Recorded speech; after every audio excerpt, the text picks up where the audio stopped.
नमस्कार। आज के इस विश्लेषण में हम प्राचीन वनस्पति विज्ञान और औषधीय ज्ञान के एक बेहद शक्तिशाली और पवित्र हिस्से को डीकंस्ट्रक्ट करने वाले हैं। हमारे पास एक प्राचीन संस्कृत ग्रंथ का एक छोटा सा लेकिन सच में बेहद गहन श्लोक है। यह श्लोक मूल रूप से आमालाकी, जिसे आम भाषा में हम आमला कहते हैं, उसकी पूरी अनाटमी और उसके चिकित्सकीय रहस्यों को खोलकर रख देता है। आइए इन 4 पंक्तियों वाले इस सघन श्लोक को पूरी तरह से समझते हैं। ये देखना वाकई हैरान करने वाला है कि सदियों पहले बिना किसी आधुनिक लैब के हमारे प्राचीन चिकित्सकों ने इस एक फल की बायोलॉजी को कितनी गहराई और सटीकता से समझा था। तो चलिए शुरू करते हैं। यहाँ सिर्फ एक साधारण फल की बात नहीं हो रही है। श्लोक की इस पहली पंक्ति पर जरा गौर कीजिए। तिष्य फला अमृता। संस्कृत के इस हिस्से में आमलाकी को सीधे तौर पर अमृता यानी अमृत के बराबर बताया गया है, एक ऐसी चीज जो नया जीवन देती है। तो सबसे बड़ा टेक अवे ये है कि प्राचीन काल में इसे सिर्फ एक पौधा नहीं माना जाता था, बल्कि लंबी आयु, ऊर्जा और यहाँ तक कि अमरता प्राप्त करने की एक शक्तिशाली तकनीक के रूप में देखा जाता था। ये पंक्ति शुरुआत में ही इस फल को एक दिव्य दर्जा दे देती है, जिससे हम समझ पाते हैं कि आगे की मेडिकल लॉजिक कितने ऊंचे स्तर की होने वाली है। और मजे की बात तो ये है कि आज का आधुनिक विज्ञान भी इस पर लगातार शोध कर रहा है, जिससे ये साफ दिखता है कि वो प्राचीन दावे कितने सटीक थे। खंड 1, दिव्य फल के नाम। देखिए, किसी भी औषधि को समझने से पहले उसके नामों का चयन बहुत सोच समझकर किया जाता था। श्लोक का ये पहला हिस्सा इसकी बायोलॉजी पर आने से पहले इसके विशिष्ट पर्यायवाची शब्दों के जरिए इसकी मूल पहचान को तय करता है। इस कड़ी में धात्री शब्द पर चर्चा करना बेहद जरूरी हो जाता है। श्लोक में इस फल को धात्री पुकारा गया है, जिसका अनुवाद होता है माता या परिचारिका, यानी एक नर्स, एक ऐसी शक्ति जो बिना किसी स्वार्थ के स्वास्थ्य की देखभाल करती है। अगर इस पर गौर किया जाए तो प्राचीन विज्ञान का ये कितना गहरा रूपक है। प्राचीन चिकित्सक इस फल को किसी निर्जीव दवाई की तरह नहीं देखते थे, बल्कि एक ऐसी ममतामयी शक्ति मानते थे जो ठीक उसी तरह स्वास्थ्य का पोषण और संरक्षण करती है जैसे एक माँ अपने बच्चे का करती है।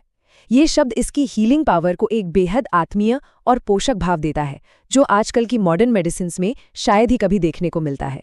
खंड 2, सर्वोच्च चिकित्सक। दिव्यता की बातों से आगे बढ़कर अब श्लोक की दूसरी पंक्ति बिल्कुल ठोस और क्लिनिकल दृष्टिकोण पर आ जाती है, जहां इसके चिकित्साकीय उपयोगों का पूरा सटीक प्रोफाइल खुलने लगता है। आमालाकी अपनों के बीच भी कितनी अनोखी है, इसका एक बड़ा सटीक उदाहरण यहाँ देखने को मिलता है। श्लोक में एक बहुत ही स्पष्ट तुलना की गई है, हरिताकी समाम धात्रीफलम किंतु विशेषतः।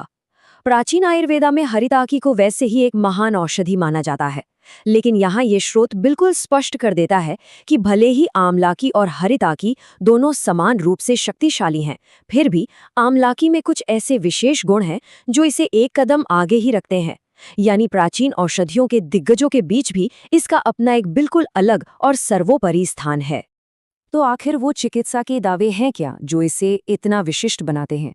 ये दूसरा श्लोक पूरी सटीकता के साथ बताता है कि ये किन जटिल समस्याओं को ठीक कर सकती है। पहला, ये रक्तापित्ता यानी रक्त और पित्ता के असंतुलन से होने वाले ब्लीडिंग डिसऑर्डर्स को ठीक करती है। दूसरा, ये प्रमेह, जिसमें मूत्र संबंधी विकार और डायबिटीज जैसी गंभीर बीमारियां आती हैं, उनका नाश करती है। इसके अलावा इसे वृश्यम बताया गया है, जिसका मतलब है कि ये एक ताकतवर एप्रोटाइजियाक है जो शरीर की प्रजनन शक्ति और ऊर्जा को बढ़ाती है। और अंत में रसायनम यानी कोशिकाओं को नया जीवन देने और उम्र बढ़ने की प्रक्रिया को पलटने की ताकत। एक अकेला फल और इतने सारे प्रभाव।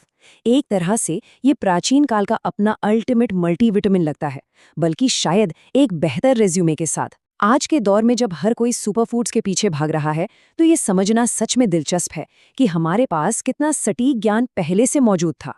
खंड 3, तीनों दोषों पर विजय। यहाँ इस विश्लेषण का सबसे महत्वपूर्ण चरम बिंदु आता है, जहाँ शारीरिक वैज्ञानिक तर्क पूरी तरह खुल जाता है। ये हिस्सा सिर्फ दावों का नहीं, बल्कि पूरे औषधीय मैकेनिक्स को समझने का है। यहाँ इस्तेमाल हुआ एक छोटा सा शब्द त्रिदोषजित सच में अपने आप में एक बहुत बड़ा वैज्ञानिक दावा है। प्राचीन चिकित्सा विज्ञान मानता है कि हमारा शरीर 3 विपरीत ऊर्जाओं या दोषों से चलता है, वाता, पित्ता और कफा। आमतौर पर अगर कोई औषधि दी जाती है तो वो एक दोष को तो शांत करती है, लेकिन अपनी प्रकृति के कारण किसी दूसरे दोष को असंतुलित कर सकती है। लेकिन त्रिदोषजित होने का मतलब है कि आमलाकी के अंदर एक ऐसी दुर्लभ क्षमता है जो इन तीनों विरोधी शक्तियों को एक ही साथ जीत सकती है और संतुलित कर सकती है। ये किसी वैज्ञानिक विरोधाभास यानी पैराडॉक्स जैसा लगता है। एक ही वक्त में पूरी तरह से विपरीत दिशाओं में काम करना, आखिर मैकेनिकली ये कैसे संभव है? ये सटीक तर्क इस पूरे रहस्य को बहुत खूबसूरती से सुलझा देता है। आंवला की वाता दोष को इसलिए ठीक करती है क्योंकि इसमें अम्ला यानी खट्टा स्वाद होता है। पित्ता दोष को ये शांत करती है क्योंकि इसमें मधुर्य और शीतलता यानी मिठास और ठंडक होती है। और कफा दोष का नाश ये इसलिए करती है क्योंकि इसमें रुक्ष यानी रूखापन और कषाय यानी कसीलापन होता है। तो देखा जाए तो इस फल के अंदर मौजूद अलग अलग स्वाद और गुण बिल्कुल प्रिसिजन के साथ किसी टारगेटेड बीमारी की तरह तीनों दोषों पर एक साथ अलग अलग असर करते हैं। ये कॉज एंड इफेक्ट का एक बेहद शानदार और तार्किक सिद्धांत है। एक सिंगल प्लांट स्ट्रक्चर के अंदर इतना बैलेंस्ड और मल्टी टारगेटेड अप्रोच स्वास्थ्य विज्ञान का एक वाकई बड़ा चमत्कार है। खंड 4 बीज की शक्ति। चौथा और आखिरी श्लोक हमें ठोस बायोलॉजी की इस दुनिया से निकालकर एक बेहद सुंदर फ्रैक्टल दर्शन की ओर ले जाता है। यहाँ पर ये जो फ्रैक्टल पोटेंसी का कॉन्सेप्ट दिया गया है वो वाकई अद्भुत है।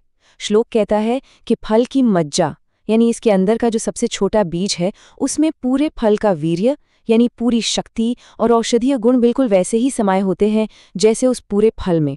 इसे हम फ्रैक्टल पोटेंसी कह सकते हैं।